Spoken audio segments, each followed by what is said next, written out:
देवा माझे मन लागू तुझे चरणी, संसार व्यसनी पडोने दी। नाम स्मरण घडो संत समागम, वाऊगाची भ्रम नको देवा। पायी तीर्थ यात्रा मुखी राम नाम, हाची माझा नेम सिद्धिने। आणिक मागणे नाही नाही देवा, एका जनार्दनी सेवा दृढ देई। समचरण सरोजम सांद्र नीलांबुधाभम, जघन निहित पाणी मंडणम मंडनानाम। तरुण तुलसी मालां कंधरं कंचनेत्रं, सदय धवलहासं विठ्ठलं चिन्तयामि। गुरुर्ब्रह्मा गुरुर्विष्णु गुरुर्देवो महेश्वरः, गुरुः साक्षात् परब्रह्म, तस्मै श्री गुरवे नमः। प्रस्तुत नवरात्रीच्या निमित्ताने आयोजित असलेला एक दिवसीय कीर्तन महोत्सव एकच दिवसाचा आहे। ही या कारणाने की नऊ रात्रांमध्ये आपण जो काही जागर केलाय, आज खऱ्या अर्थाने आपल्याला काहीतरी मागण्याचा अधिकार आहे। म्हणून आज हा मागणीपर अभंग इथे प्रस्तुत कीर्तन रूपी सेवेकरता निवडलेला आहे। हा अभंग कोणाचा आहे तर अभंग शांत, श्रीमंत आणि संत, ज्यांना आपण शांती ब्रह्म म्हणतो, असे एकनाथ महाराजांचा अभंग आहे। असे संत बघा, असे संत जे श्रीमंतही आहेत, शांतही आहेत आणि संत आहेत। श्रीमंत किती आहेत? संत एकनाथ महाराज श्रीमंत किती आहेत? असाच एक बंगला होता एकनाथ महाराजांचा वाडा किती मोठा होता बरं।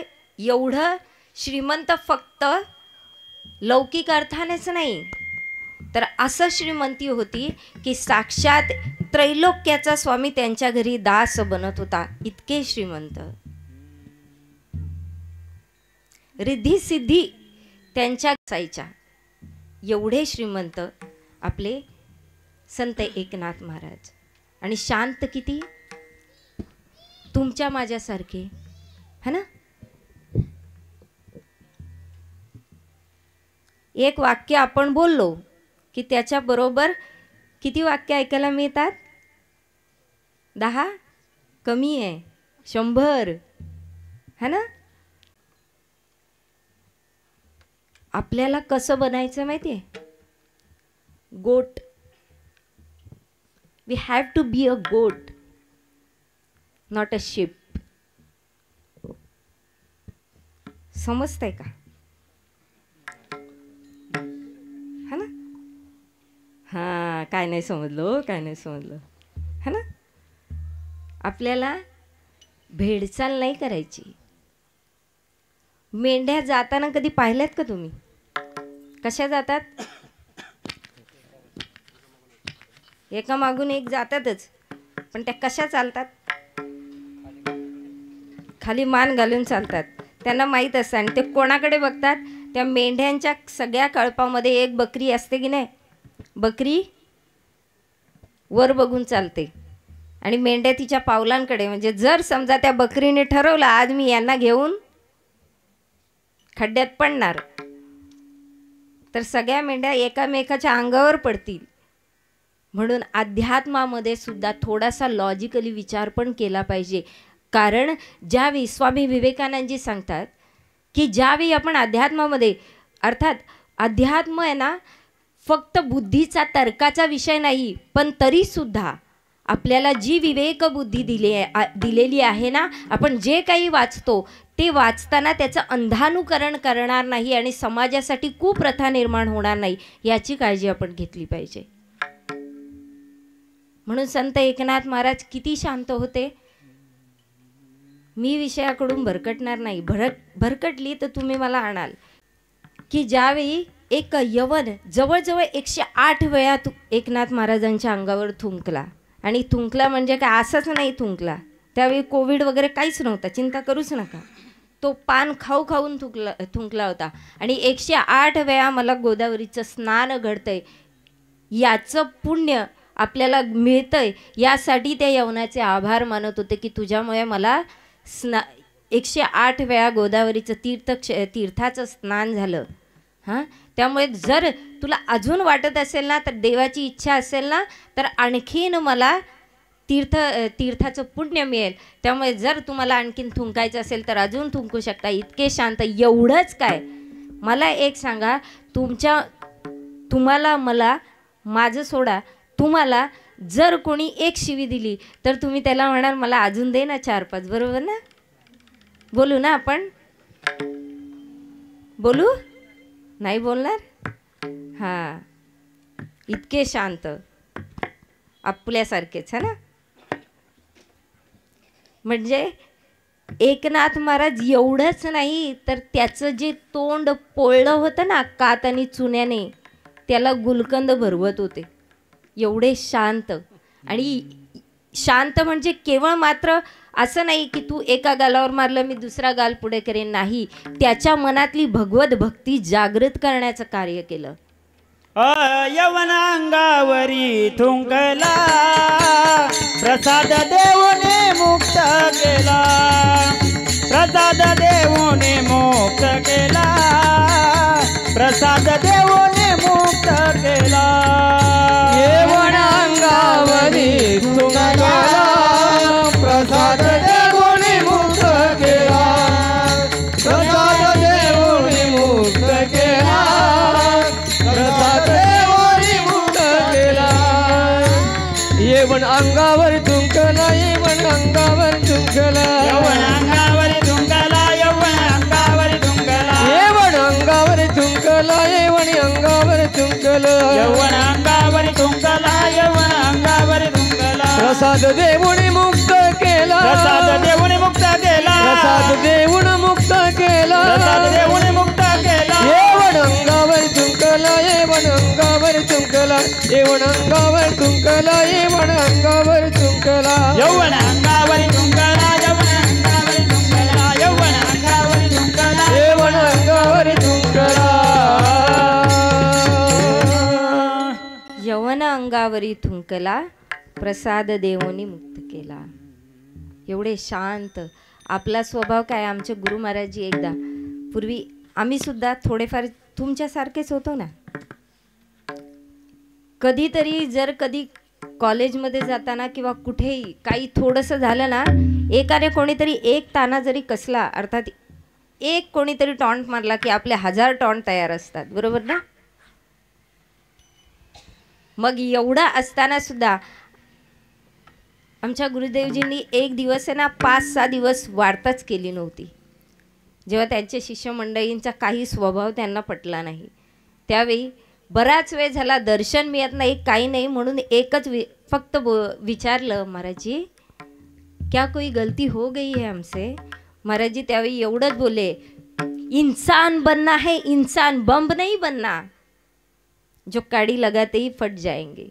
आपल्याला मनुष्य बनायचं आहे. आपल्याला आपल्या वेदांमध्ये सांगितलंय मनुर्भव मनुर्भव, मनुष्य बनायचं आहे आपल्याला. बॉम्ब नाही बनायचं आपल्याला की थोडंसं आपल्याला एक छोटीशी कोणीतरी लावली काडी की आपण हां ज्या मार हलवतात ते मला कळालं काय, मला सगळे इनर कनेक्शन्स बरोबर असतात, मला कळालं तुमच्या मनात काय. शेजारणीने माझी कुठे काय कंप्लेंट केली की मला ऐकायला लागतं. बघा बघा किती दुःख आहेत. माझं येणं जरा सार्थक झालेलं दिसतं इथे थोडंसं, है ना. तुम्हाला काय बोलायचं, मी गप्प बसते, तुम्ही सांगा तुमच्या समस्या काय आहेत त्या. सासूचं उणं धुणं काढायचं मी तयार आहे, मला सासू नाही, मला काहीच फरक पडत नाही. मी इथे कीर्तन करीन, मी जाईन, उद्या तुम्हाला राहायचं आहे बरं. असो एकनाथ महाराज इतके शांत होते. आणि संत, त्यांच्या संतत्वाची गणना जर करायचं ठरवलं तर कोणीही कोणत्याही भावनेने त्यांच्या जवळ येऊ दे, त्याचं भक्तिभाव कसा जागृत करायचा, एक संत असाच असतो की तो समोरच्याचा भक्तिभाव जागृत करतो. त्याच्या मनातल्या सद्भावना, ईश्वराच्या प्रती असलेल्या त्याच्या भावना जागृत करतो आणि त्याच्या मनाला एक योग्य दिशा देतो. असे संत होते एकनाथ महाराज. ज्यावेळी एकनाथ महाराजांना कधीच राग येत नाही हे सगळ्यांना माहिती झालं, म्हणून कोणीतरी परीक्षा पाहण्यासाठी एका गरजू ब्राह्मणाला बोलावलं गेलं आणि त्याला सांगितलं की तुला धन हवंय ना तुझ्या मुलीच्या लग्नासाठी, तर ठीक आहे धन तुला देतो, परंतु एक कार्य करायचं आहे. एकनाथ आहे ना त्याला राग आणून दाखवायचा आहे. खूप मोठे संत म्हणून घेतात ना स्वतःला, त्यांना राग आणून दाखवा. त्या ब्राह्मणाने नाईलाजास्तव का होईना, इलाज नव्हता, धनाची आवश्यकता होती, म्हणून ते चॅलेंज ॲक्सेप्ट केलं.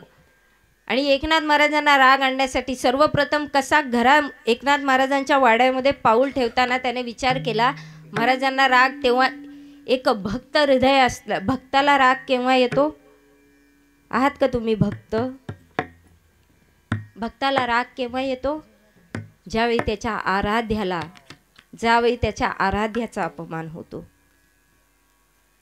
आणि त्या ब्राह्मणाने विचार केला की एकनाथ महाराजांना राग येण्यासाठी उत्तम एकच गोष्ट करावी, म्हणून त्याने काय केलं, एकनाथ महाराज आतमध्ये पूजेला बसले होते, पांडुरंगाची आराधना करत होते एकनाथ महाराज. आणि त्यावेळी ती व्यक्ती आपले जोडवे घालूनच, आपले जोडे पायातले चप्पल घालून तसेच देवघरामध्ये प्रवेश केला. आणि ज्यावेळी देवघरामध्ये प्रवेश केला, पायामधली चप्पल तशीच पाहिली, तरी सुद्धा त्या ब्राह्मणाला आता असं वाटलं की कुठेतरी आता एकनाथ महाराजांना राग येईल, मला लगेच धनप्राप्ती होईल. आणि इकडे एकनाथ महाराज इतके शांत होते की त्याच्याकडे पाहून सुद्धा म्हणाले, अरे अरे अरे अरे काय हा भक्तिभाव, ईश्वराला भेटण्याची केवढी ही ओढ की चप्पल काढण्याचं सुद्धा तुम्हाला भान राहिलं नाही. इतके शांत होते. एवढंच काय, काही खूप प्रयत्न केले एकनाथ महाराजांना राग येत नाहीये म्हटल्यानंतर ज्यावेळी माता गिरिजा मातेला जेवण वाढण्यासाठी ज्यावेळी सांगितलं, माता जेवण वाढत होत्या, त्यावेळी गिरिजा आईंच्या पाठीवर जाऊन तो ब्राह्मण ज्यावेळी बसला आणि तरीसुद्धा शांत पद्धतीने एकनाथ महाराज म्हणाले, गिरिजा बाळ पडेल बरं, सांभाळ. माता गिरिजासुद्धा हसून म्हणाली, मला मुलं बाळ सांभाळण्याचा सराव आहे, तुम्ही काळजीच करू नका. इतके शांत होते. अर्थात शांत राहूनच सुद्धा त्याच्या समोरच्याच्या मनातला भक्तिभाव जागृत करणारे संत होते. हे संत आहेत. अशा एकनाथ महाराजांचा अभंग आज सेवेसाठी निवडलेला आहे. नवरात्रीच्या निमित्ताने सुरू असलेला हा 9 रात्रींचा जागर आणि उद्या दिवस आहे. थोडंसं नवरात्री वास्तविक काय आहे, इथे मी का आली, परंतु खरंच तुमच्या भागाचं वैभव आहे ते जपा. आज ताईंचा आवाज ज्यावेळी मी ऐकला, खरंच अशी कन्या ज्या मातेच्या उदरामध्ये येते ना, खरंच वास्तविक नवरात्री म्हणजे वास्तविक देवीचा अवतार काय आहे ना, हे त्यांचं स्वर बघून माझ्या लक्षात आलं. सज्जनो, या ताईंच्या निमित्तानेच मी आली आणि त्या कोणत्या माध्यमातून आल्या,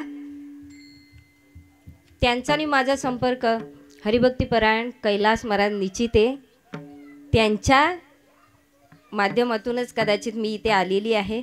महाराजांची कीर्तनं आमच्या भागामध्ये खूप सारी होतात आणि पाहायला गेला ना तसा विरोधाभासच आहे, कारण महाराजांची कीर्तनं अत्यंत विनोदी, ते तुम्हाला हसवतील आणि मी रडवल्याशिवाय राहणार नाही रडवणार, नका टेन्शन घेऊ, काही रडवणार नाही मी तुम्हाला, कारण तुम्ही लय रडताय संसारामध्ये. पण संसारामध्ये रडणं आणि ईश्वराच्या भक्तीमध्ये जे अश्रू निघतात ते रडणं वेगळं आहे. संसारामधलं रडणं क्रंदन आहे आणि ईश्वराच्या भक्तीमध्ये रडणं म्हणजे वास्तविक भक्तीची पराकाष्ठा आहे. सज्जन, आधी नवरात्री म्हणजे काय याचा थोडासा विचार करू आपण. नवरात्री म्हणजे काय आहे? 9 दिवस आपण लाटण्या घेतो आणि एकमेकांच्या, तुमच्याकडे काय घेतात? अच्छा, त्याला काय म्हणतात? दांडिया. तो दांडिया शब्द हिंदीतला आहे.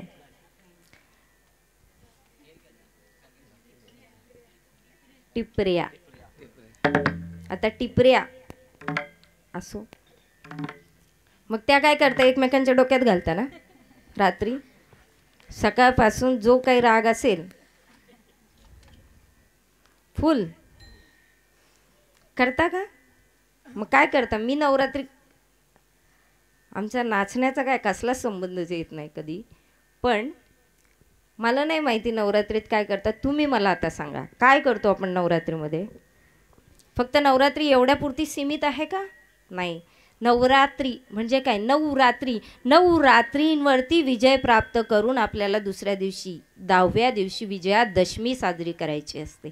मग 9 रात्री का? कारण रात्री ह्या अज्ञानरूपी अंधकाराचं प्रतीक आहे आणि दशहरा अर्थात विजयादशमी हे त्या अज्ञानरूपी अंधकारावर ज्ञानाच्या प्रकाशाने प्राप्त केलेला विजय म्हणजे विजयादशमी आहे. वास्तविक नवरात्रीमध्ये जर पाहिलं तर देवीची 9 रूपं आहेत. त्या 9ही रूपांचं आपण पूजन करतो. प्रथमम शैलपुत्रींच, द्वितीयम ब्रह्मचारिणी. शैलपुत्री म्हणजे शैल म्हणजे शिला, दगड, पाषाण. त्यांची पुत्री अर्थात पर्वताची पुत्री म्हणून तिचं नाव शैलपुत्री. घटना अशी येते, थोडीशी कहाणी सांगते. माता सती आणि भगवान शिवशंकरजी प्रभू रामचंद्रांची कथा ऐकायला अगस्त्य मुनिजींच्या आश्रमामध्ये जातात. रामायणामधला भाग आहे. आणि तिकडे कथा ऐकत असताना इकडे काय कथेचं कथा तर ऐकतायत आणि इकडे काय रामायणामध्ये चाललंय हे प्रत्यक्ष सुद्धा पाहतायत. एक दिवस इकडे अगस्त्य मुनिजींच्या आश्रमामधून प्रभू रामचंद्रांची गाथा ऐकून माता सती आणि भगवान शिवशंकरजी निघाले. आणि वाटेमध्ये येता येता त्यांनी पाहिलं की प्रभू श्री रामचंद्र माता सीतेच्या विरहामध्ये विलाप करतायत, रडतायत आणि माता सीतेला शोधतायत. आणि असा विलाप करणारा कुठे ईश्वर असतो का, एवढीशी शंका माता सतीच्या मनात आली. आणि त्यांनी भगवान भोलेनाथजींना विचारलं की नाथ, हे खरंच नारायण आहेत? कारण हे जर नारायण आहेत तर मग अशा प्रकारे त्यांना माहिती आहे सीता कुठे आहे. जर ते नारायण आहेत याचा अर्थ ते त्रिकालदर्शी असतील. मग त्यांना माहिती नाही आहे का? मग अशा पद्धतीने आपल्या भार्येच्या विराहामध्ये असा विलाप, तिला शोधण्यासाठी हा विलाप का करतायत? भगवान शिवशंकरजी म्हणाले, सती, कधी कधी ईश्वराच्या लीला फक्त पाहाव्यात, नको ती परीक्षा घ्यायला जाऊ नये. परंतु न ऐकता माता सतीने काय केलं? माता सीतेचाच वेश धारण केला आणि प्रभू श्री रामचंद्रजींच्या समोर गेली. जसं प्रभू श्री रामचंद्रजींनी माता सतीला पाहिलं, अर्थात सीतेच्या रूपामध्ये माता सतीला पाहिलं, त्यावेळी हात जोडले आणि म्हणू लागले, जोरी पानी प्रभु कीन प्रणामो, पिता सहित लीन निज नामो. हो कहु बहुरी कहा वृष के तू, विप्रहिवन फिरही के ही है तू. राम सिया राम जय जय राम. राम सिया राम जय जय राम. राम सिया राम जय जय राम. जोरी पानी प्रभु कीन प्रणामो. प्रभूंनी दोन्ही हात जोडले आणि प्रणाम केला आणि म्हणू लागले, स्वतःचं नाव आपल्या पित्या समवेत स्वतःचं नाव घेतलं. हे माता, मी दशरथ पुत्र श्रीराम आहे आणि कहू बहुरी कहा वृष केतू, तुम्ही एकट्याच आलात, भगवान भोलेनाथ कुठे आहेत आणि तुम्ही एकट्याच या वनामध्ये काय करत आहात हे ज्यावेळी कळालं, अर्थात प्रभू श्रीरामजींनी आपल्याला ओळखलेलं आहे. माता सतीला स्वतःचीच ग्लानी झाली आणि पुनश्च कैलासामध्ये निघून गेली. इकडे भोलेनाथजींनी पुन्हा एकदा भोलेनाथजींनी प्रश्न केला की सती झाली परीक्षा घेऊन. त्यावेळी माता सती म्हणू लागली, प्रभू परीक्षा काय, मी तर त्यांचं दर्शन करायला गेली होती. भोलेनाथजी म्हणू लागले, ठीक आहे, परंतु सती तू सीतेचं रूप तर धारण नव्हतं केलंस ना. त्यावेळी माता सती खोटं बोलली, नाही प्रभू, मी त्यांना फक्त प्रणाम केला आणि त्यांनी विचारलं सुद्धा भोलेनाथजी कुठे आहेत. त्यावेळी तुम्ही कैलासामध्ये आहात आणि मी फक्त तुमचं दर्शन घ्यायला आली होती एवढंच सांगितलं. आता इकडे भोलेनाथजींशी मिथ्या वचन केलेलं आहे. भोलेनाथजींना ज्यावेळी लक्षात आलं की यांनी माता सीतेचं रूप धारण केलं, अर्थात माझ्याच मातेचं रूप धारण केलं माझ्या पत्नीने, भोलेनाथजी त्याच वेळी समाधीस्थ झाले, ध्यानमग्न झाले. भोलेनाथजींनी ध्यानामधून बाहेर येण्याचा विचारच केला नाही, ते आलेच नाहीत. आणि हे नित्य प्रतिदिन ह्याच गोष्टी चालू असल्या कारणाने एक दिवस स्वतःच्याच ग्लानीमध्ये येऊन माता सतीने प्रभू श्री रामचंद्रजींना प्रार्थना केली, हे नारायण, आता भोलेनाथजी असे अखंड ध्यानमध्येच राहणार, कारण त्यांना माहीत आहे माझ्याकडून जो घडलेला गुन्हा त्यांना ज्ञात झालेला आहे. म्हणून आता काय करावं, तर तुम्हीच दक्षापासून प्रदत्त असलेल्या या देहाला, या देहापासून प्रदत्त असलेली जी बुद्धी आहे ती संशयाने ग्रसित झाली होती. त्यामुळे आता एकतर हा जन्म किंवा हा देह तरी नष्ट व्हावा किंवा माझं भोलेनाथजींसोबत पुन्हा मिलाप व्हावा, यासाठी त्यांनी प्रार्थना केली. परंतु प्रभूंनी सांगितलं, ठीक आहे, वेळेनुसार तुम्ही नव शरीर प्राप्त कराल. नवीन त्या आदिशक्तीला सांगितलं की नवीन शरीर धारण कराल आणि त्यावेळी तुमचा मिलाप होईल. त्यावेळी खऱ्या अर्थाने तुम्ही भोलेनाथजींना पुनश्च पती स्वरूपामध्ये प्राप्त कराल. ज्यावेळी हे कळाल्यानंतर मग एक दिवस आपल्या पित्याच्या घरी असलेलं, सगळ्यांना स्टोरी माहिती आहे का की मीच सांगत बसली आहे, नाही तर तुम्हाला माहीत असल्यावर मी बोलायची काय गरज आहे, घसा कोरडा पडण्याची. असो,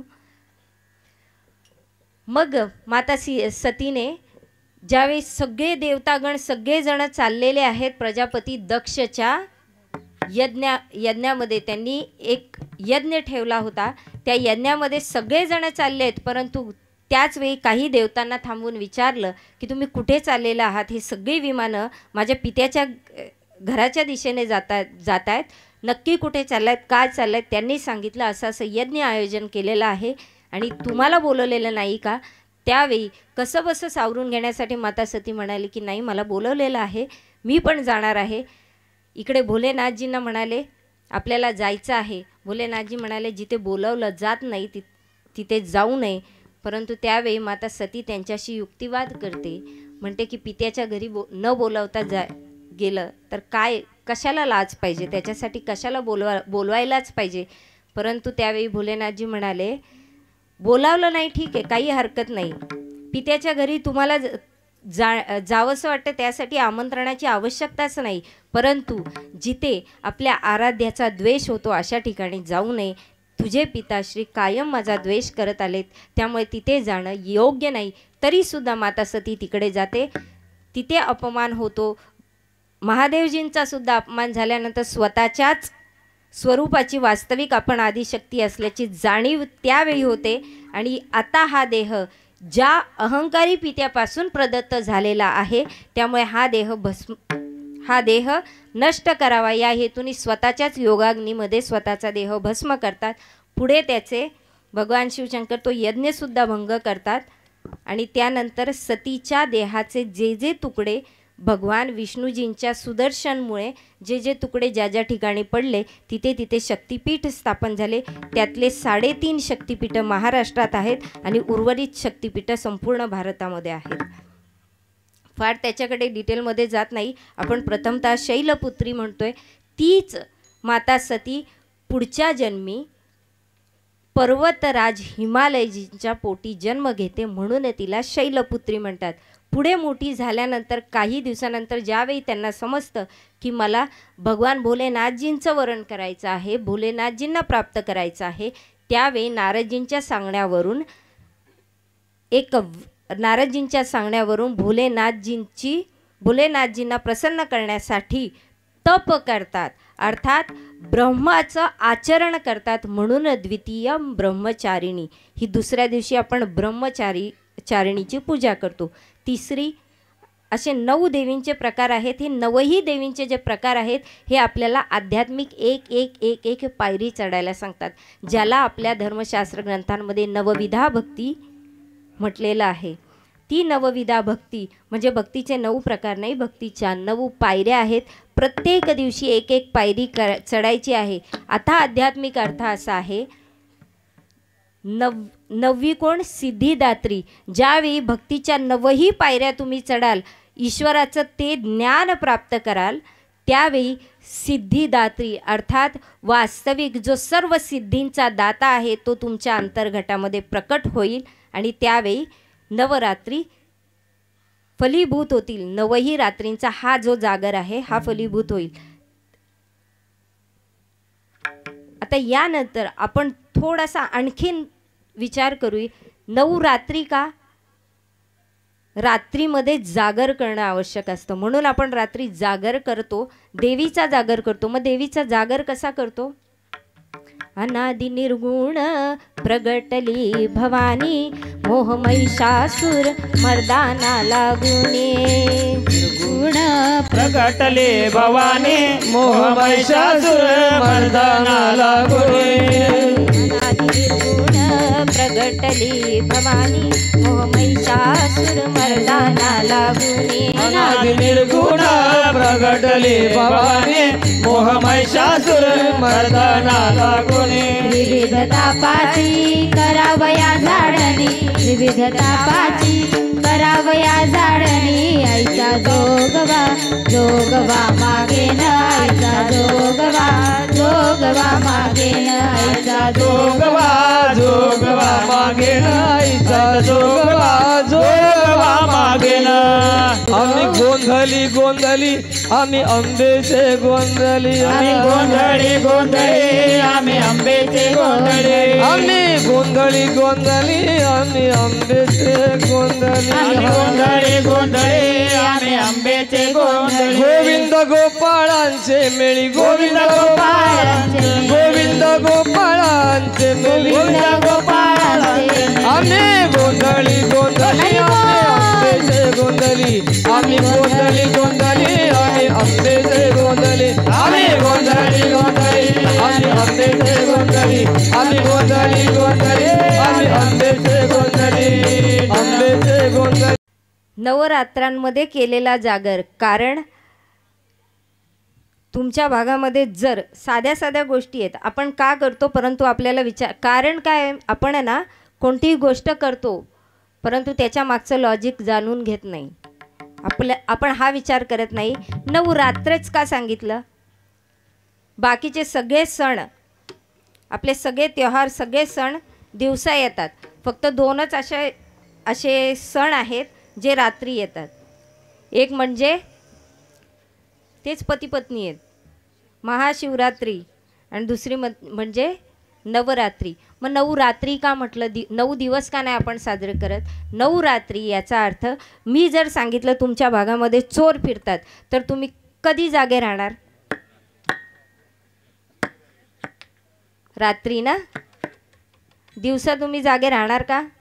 मग दिवसा झोपणार आणि दिवसा चोर आले मग? कारण चोर त्याच वेळी चोरी. आत्ताची गोष्ट वेगळी आहे सज्जनो, परंतु आपण रात्री, कारण रात्री भय असतं चोरांचं, अर्थात हे जे षड विकार रूपी जे चोर आहेत, हे आपल्या अध्यात्म भक्ती रूपी पुंजी चोरून घेऊन जाऊ नये म्हणून आपल्याला नवही रात्रींचा जागर करायचा. मग त्या नवरात्रींमध्ये जागर करणं म्हणजे केवळ बाह्यदृष्टीनेच सगळ्या गोष्टी विधी पार करणं असं नाही आहे. त्याचा वास्तविक अर्थ जाणून घ्या. नवरात्री का? कारण रात्री ज्याप्रमाणे आपल्याला सावध व्हावं लागतं, रात्र म्हणजे वास्तविक ती रात्र नाही, आपल्या अज्ञानरूपीची रात्र आहे.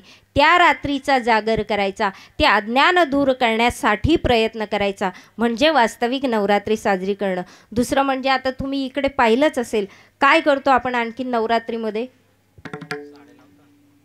साड्या लावतात ना. हां, मग 9 दिवशी 9 प्रकारच्या साड्या, 9 कलरच्या साड्या, 9 रंगाच्या साड्या. या वास्तविक यांना खरंच अर्थ आहे का सज्जनो? नाहीये. मग का नेसले आज मोरपिशी रंगाच्या साड्या? आहेत म्हणून नेसल्या, नसती तर आणली असती जाऊन विकत, है ना. असो, आनंद घ्यायचा आहे म्हणून तेवढ्यापुरतं ठीक आहे. परंतु काय आहे माहिती आहे, आपण मूळ गाभा विसरून जातो आणि नको त्या गोष्टी. आज नवरात्रीला अश्लीलतेचं किती रंग चढत चाललाय. प्रत्येक ठिकाणी बघितलं तर नवरात्रींमध्ये अश्लीलताच जास्त भरलेली आहे. जिकडे नवरात्रीला मोठे मोठे गरबा आणि दांडियांचं आयोजन केलं जातं, तिथे काय सज्जनो आपल्याला समजायला पाहिजे. आपल्याला आपले हे जे सण वगैरे आहेत ना, हे आपल्याला एका विशिष्ट आपल्या संत महापुरुषांनी एक काहीतरी त्यात गूढ रहस्य म्हणून आपल्याला ते सांगितलेलं आहे की अशा ना अशा पद्धतीने याला प्रश्न पडतील आणि त्या प्रश्नांच्या उत्तराच्या मार्गाने ज्यावेळी तो निघेल त्यावेळी त्याला परमात्म्याची प्राप्ती होईल. आपण हेच मान्य नाही करत. आपण काय करतोय? आया जगत में क्या किया, तन पाला की पेट, सहजो दिन धंदे गया रेन गई सुखलेट. आपण काय करतोय? विषय विकारांमध्ये जितकं वाहायचं ना तितकं वाहतोय. आपल्याला समजत नाही. हेच विषय विकार, नवही द्वार आपल्या या शरीराला आहेत, हे आपल्याला विषय विकारांकडे घेऊन जातात. ही खरी आहे, ते आपल्याला अज्ञानरूपी अंधकाराकडे आपल्याला सगळे विषय विकार घेऊन जातात. म्हणून त्या रात्रींवर विजय प्राप्त करायचा, अर्थात आपल्या नवही द्वारांना आवरून धरायचं आहे आणि अंततः दशमद्वारावर स्थित करायचं आहे. माझा पुढचा तुम्हाला हाच प्रश्न होता. आपण आणखीन काय करतोय? 9 रंगांच्या साड्या आणि आणखीन काय काय प्रकार करतो पुढे आपण पाहूयात. आपण घटस्थापना करतो की नाही? नवरात्री करतो. मग ती घटस्थापना का करतो याचा कधीतरी विचार केला? किती वर्षापासून आपण घटस्थापना करतो सांगा बरं? केला कधीतरी विचार? तो घट काय आहे? तो घट कुठे बसवतो? डोक्यावर. मग तो कसा बसवतो थोडंसं सांगा ना मला.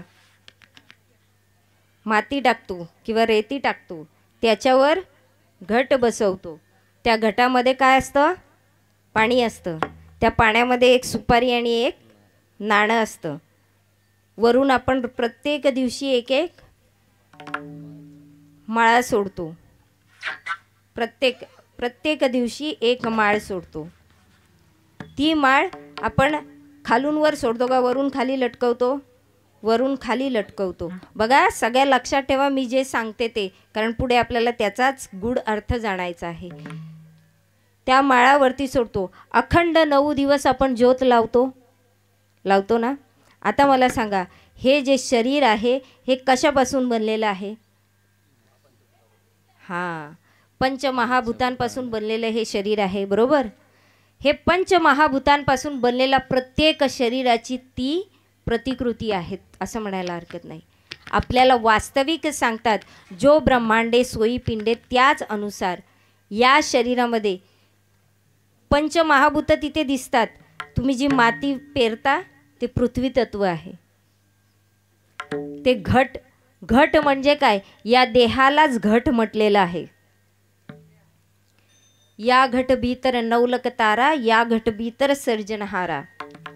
अर्थात हा घट म्हणजे हा देह, यालाच आपण घट म्हणून संबोधलं गेलं आहे.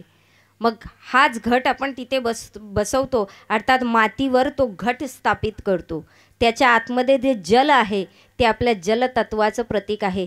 या शरीरामध्ये जवळजवळ 3/4 पाणी या शरीरामध्ये सुद्धा आहे.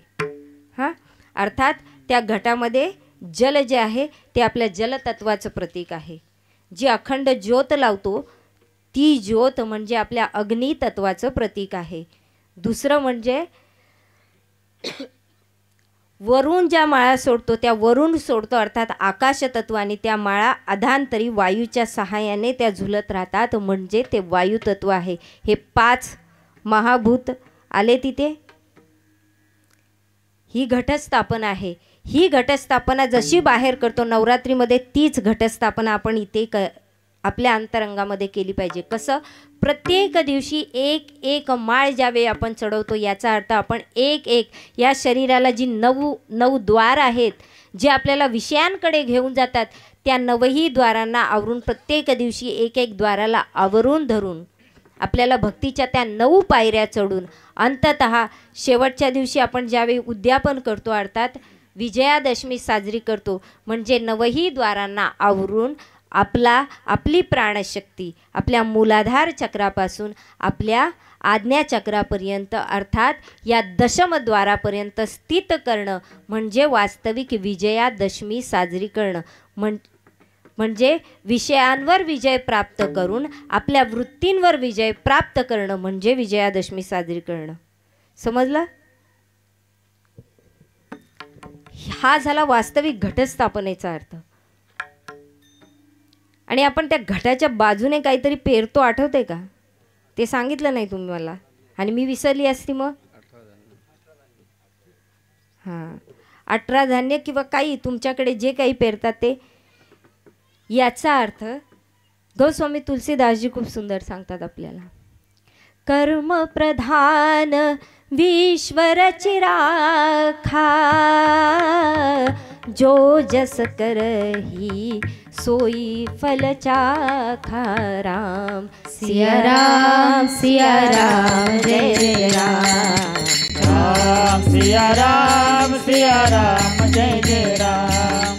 राम सिया राम जय जय राम. राम सिया राम जय जय राम. कर्म प्रधान विश्व रची राखा, जो जस करई सोई फलत शाखा. अर्थात जे ते धान्य आपण पेरतो ना, ते आपल्या कर्मांचं प्रतीक आहे. आपल्याकडे एक म्हण आहे, पेरावे तसे करावे तसे. म्हणजे जे आपण कर्म करतो तेच उगवणार. अर्थात जर तुम्ही वाल पेरले आणि तुम्ही म्हणाल मूग आलेच नाहीत, तर शक्य आहे का?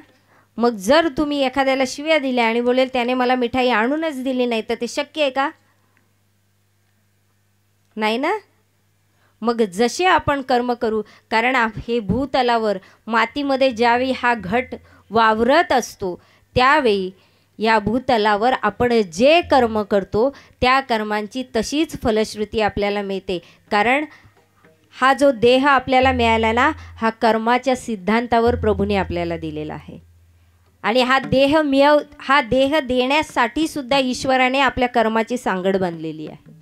कुठे आपल्या कर्मांची काय कोणते पुण्यकर्म केले असतील, त्या पुण्यकर्मांमुळे आपल्याला हा देह मिळालेला आहे. हा देह या 9ही रात्रींमध्ये मनुष्यच ही क्रिया करतात. कोणते प्राणी किंवा कोणते इतर जीवात्मा हे असे सण साजरे करतात का? घटस्थापना करतात का? नाही करत. मग आपल्याला मनुष्यानेच का करायची? कारण मनुष्यालाच ती बुद्धी दिलेली आहे. म्हणतात मूलाधार चक्र जो आहे ना, तो जवळजवळ सर्व प्राणी मात्रांमध्ये असतो, परंतु सहस्रार चक्र आणि आज्ञाचक्र केवळ आणि केवळ हृदयाकाशपासून वरचे जे चक्र आहेत ते केवळ आणि केवळ मनुष्य या शरीरामध्ये विद्यमान आहेत.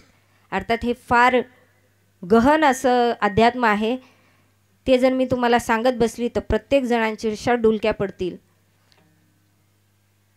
तुम्हाला भूक लागली असेल तर लगेच सांगा, मी लगेच थांबेन, काही हरकत नाही. मग 12 वाजेपर्यंत चालेल ना? असं पाहिजे.